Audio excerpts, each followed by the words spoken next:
Welcome. In this video I'm going to show you how you can perform a Neyman Goodness-of-Fit test using Microsoft Excel and my stikpetE library, or add-in as it were.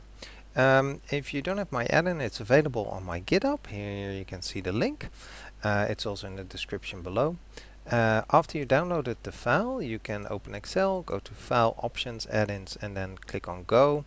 Then click on Browse and go to the downloaded file, and it should install. After that, you can use all the functions I have made available in that add-in. If you don't want to use my add-in, you can actually watch another video where I explain everything on how to do the same test without it. The video will focus on simply obtaining the output, not so much if you should be using this test, because there are quite a lot of alternatives for this, including the probably more famous Pearson chi-square test of goodness of fit.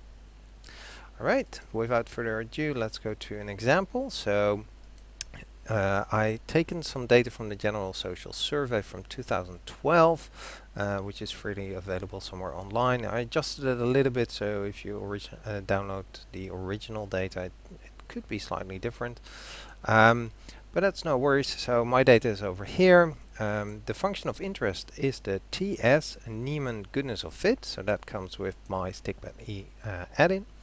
It takes as input the data as a range, but make sure it's a vertical range and do not use an entire column. So don't go selecting the entire column A, but really specifically A2 till and then the last one. If you like, you can also include expected counts, then simply list the categories and next to it the expected counts, and then feed that as a range.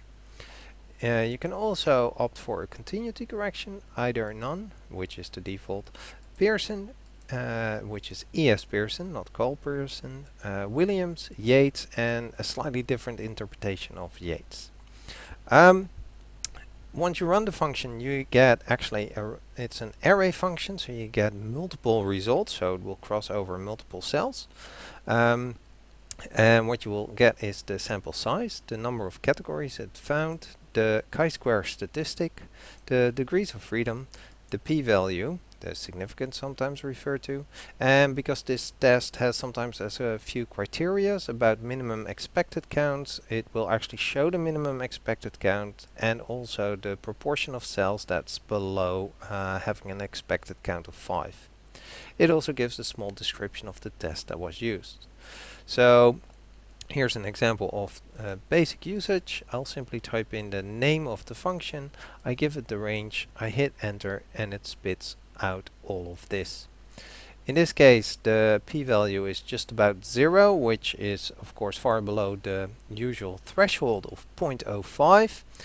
If that's the case, then you usually would reject the null hypothesis, which in this case is that the categories will be distributed equally in the population.